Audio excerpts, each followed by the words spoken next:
하나님 말씀은 로마서 10장 8, 9, 10절을 다 같이 읽겠습니다. 시작. 그러면 무엇을 말하느냐? 말씀이 내게 가까워 내 입에 있으며 내 마음에 있다 하였으니 곧 우리가 전파하는 믿음의 말씀이라. 내가 만일 내 입으로 예수를 주로 시인하며 또 하나님께서 그를 죽은 자 가운데서 살리신 것을 내 마음에 믿으며 구원을 받으리라. 사람이 마음으로 믿어 의에 이르고 입으로 시인하여 구원을 이루느니라. 아멘. 불교를 믿는 사람에게 물어봅니다. 불교에서는 뭘 믿습니까? 물어보면 부처님을 믿습니다. 이렇게 얘기합니다. 부처님이 뭘 믿습니까? 그러면 뭐 이렇게 좀 대답을 잘 안 해주세요. 그러다가 이제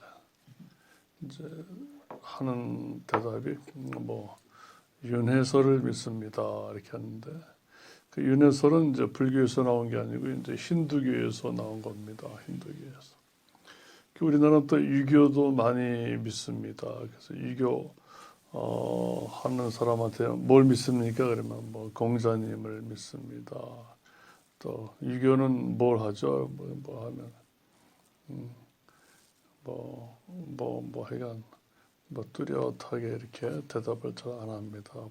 보면 뭐 삼강. 그래서 이제 불교도 어떤 그 종교라기보다도 어떤 그 학문, 철학이라고도 하죠. 유교도 뭐 유학 그러죠. 유학, 또 학문에 가깝죠. 근데 성경에서는 이제 너희가 어떻게 구원을 받느냐 하면 이제 에베소서에서도 은혜를 인하여 은혜에 의하여 믿음으로 말미암아 구원을 받는다 그랬어요. 하나님이 주신 그 은혜로 인하여 그걸 우리가 믿음이라고 하는 것은 그 은혜를 받아들이는 것을 믿음이라고 합니다. 받아들이는 것을 믿음이라 그래요. 누가 우리에게 돈을 10억씩 줘도 이걸 내가 안 받아들이면 이게 내게 아닙니다. 그죠? 받아들이면 이게 내게 되는 거예요.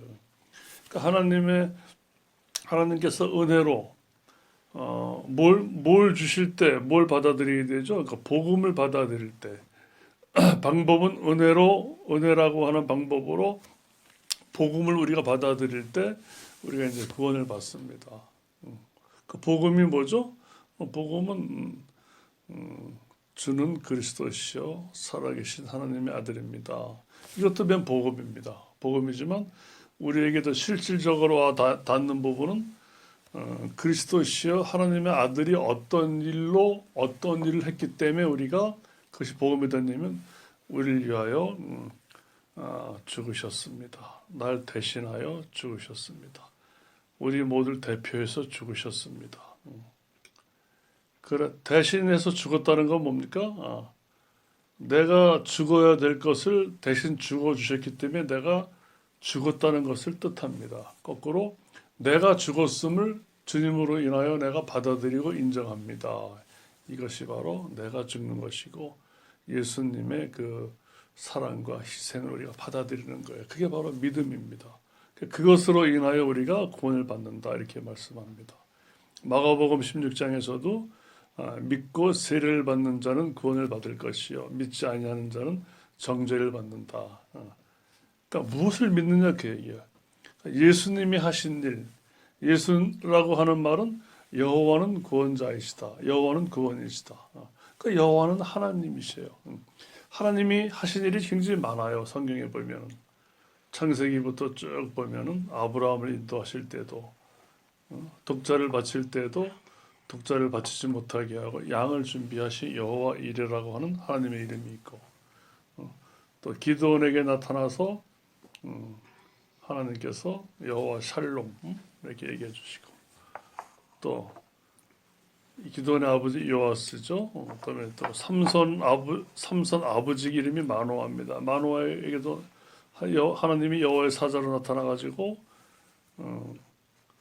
나는 기묘자다 이렇게 알려주시기도 하고 하나님이 많은 일을 하셔요. 많은 일을 하시지만은 궁극적으로 하나님 하신 일의 가장 그 절정과 클라이막스는 하나님이 친히 사람이 되셔서 자기 자신을 우리를 위하여 죽음에 내놓으시고 우리가 죽어야 될 그 죽음, 이것은 바로 뭐냐면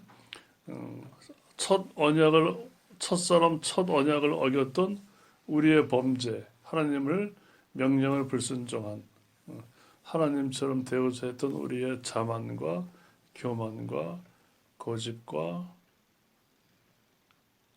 우리의 아주 탐욕과 이런 것을 바로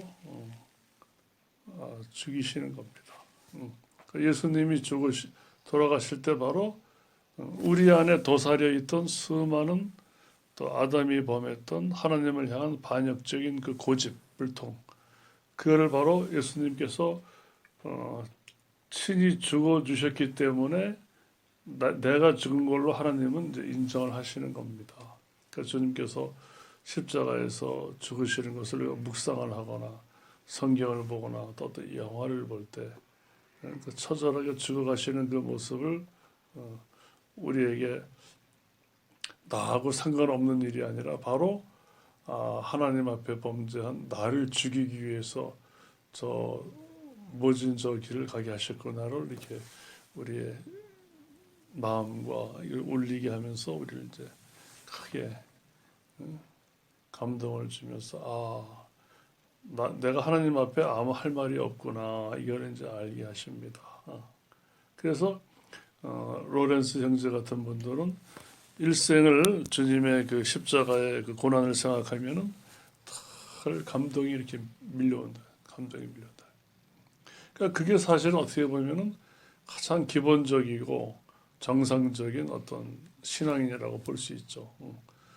우리는 성경을 통해서 하나님께서 보여주시고자 하는 것이 바로 하나님의 희생, 하나님의 피눈물, 하나님의 처참한 고통, 육신이 되셔서 사람의 모양으로 오셔가지고 사람이 완전한 사람으로서 우리가 요만큼 찔러도 아파서 이렇게 하는데 온몸이 그냥 너덜너덜대고 거의 뭐 창자가 드러날 정도고 살점이 패이고 머리가 파열될 정도고 심장이 찔려서 물이 나오고 할 정도의 이런 모진 가시밭길을 가신 그 이유가 바로 우리의 뼛속에 사무쳐 있는 하나님을 향한 교만심, 또 세상에서 나를 자랑하고 싶은 그 헛된 욕망, 또 남보다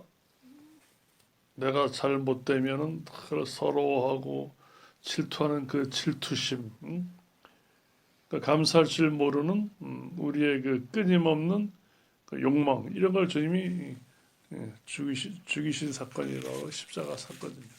그래서 우리가 자유를 얻었다는 거예요. 왜? 그 모든 것이 죄의 덩어리거든요. 아담이 생각하는 바가 하나님처럼 되고자 하는 것 자체가 이미 뭡니까? 얼마나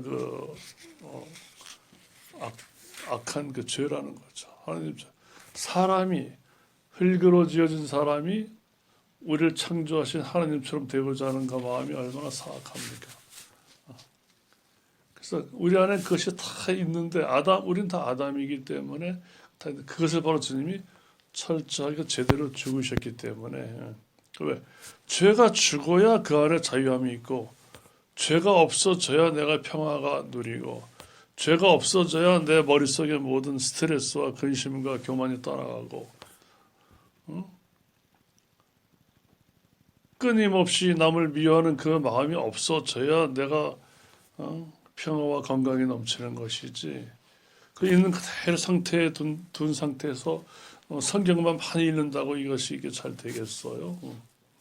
물론 성경을 많이 읽는 건 아름다운 일이지만은 바로 오늘 본문 말씀처럼 내가 만일 내 입으로 예수를 주로 시인하며 하나님께서 그를 죽은 자 가운데서 살리신 것을 내 마음에 믿으면 구원을 받으리라. 구원받은 사람은 뭐냐면 늘 예수님을 시인합니다. 여기서 주라고 하는 말은 퀴리어스라고 해서 그 당시에는 어떤 그 지도자한테 주인이란 말이지만 여기서 쓰는 말은 이제 주 하나님을 뜻합니다. 예수님만이 전부이십니다. 왜? 주님만이 나의 전부이기 때문에 나는 내 뜻대로 살지 아니하고 주의 뜻대로 살겠습니다. 그리고 하나님께서 그를 죽은 자 가운데서 살리신 것을. 그러니까 하나님께서 예수님을 왜 살리셨습니까? 왜 살리셨습니까? 죽은 자 가운데, 그러니까 죽음과 삶, 죽음과 부활을 하게 하신 이유는 그것을 우리 마음에 믿는다는 거죠. 한 번 믿는 게 아니라 우리가 이 세상을 떠난 날까지 또 저 천국에서도 늘 이 예수님 공로, 그러니까 하나님의 공로예요. 하나님의 공로. 하나님의 공로예요. 여러분, 하나님께서 이 땅에 오신 것이 얼마나 특별한 일입니까? 하나님께서 이 땅에 사람으로 오셨다는 게 얼마나 특별한 일입니까? 우리는 자꾸 예수님은 하나님의 아들에 불과해 그래가지고 하나님 따로 예수님 따로 해가지고 에이 뭐 하나님보다 못하신 분인데 이렇게 오해하지만 성경에 뭐라고 되어 있어요? 여호와는 구원자이시다. 예수님 보고 임마누엘, 임마누엘 하나님이 함께 하신다는 거예요. 함께 하시는 하나님이세요, 예수님이. 또 구원하시는 여호와시라는 거예요. 그러니까 그분이 이 땅에 오셔서 뭐 대충 조금 고생하신 게 아니라 온 몸이 그냥 없어지듯이 하늘의 미랄이 썩어서 완전히 없어지셨잖아요. 그러니까 죽는 걸 뜻하는 거예요. 죽으니까 많은 열매가 맺힌다고 하듯이 주님이 죽으시니까 뭐야? 많은 하나님의 자녀들이 태어나고 일생을 주님을 또 기뻐하며 그 어느 나라보다도 탄탄하게 이 하나님의 나라가 지금 이루어져 가고 있죠. 그러니까 외형적으로만 튼튼해 보이기도 하지만은 또 그 안에 또 내실 있게 정말 겸손하게 하나님의 사랑을 기뻐하며 감사하며 늘 감동되는 사람들도 어느 시대나 있다는 거예요. 그 하나님의 나라 영원히 이렇게 이어져 나가는 거예요. 그래서 10절 다 같이 읽습니다. 시작. 사람이 마음으로 믿어 의에 이르고 입으로 시인하여 구원에 이르니라. 그러니까 이렇게 구원받은 사람은 하나님의 그 공로, 예수 그리스도의 그 희생을 내 것으로 받아들이면은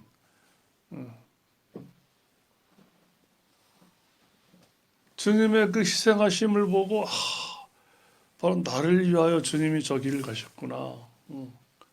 생각해 보세요, 여러분. 그럼 우리가 어떤 마음이 들겠어요? 하나님 앞에 우리가 할 말이 없는 거예요. 내 영원한 생명을 위하여 주님께서 저 길을 가셨구나.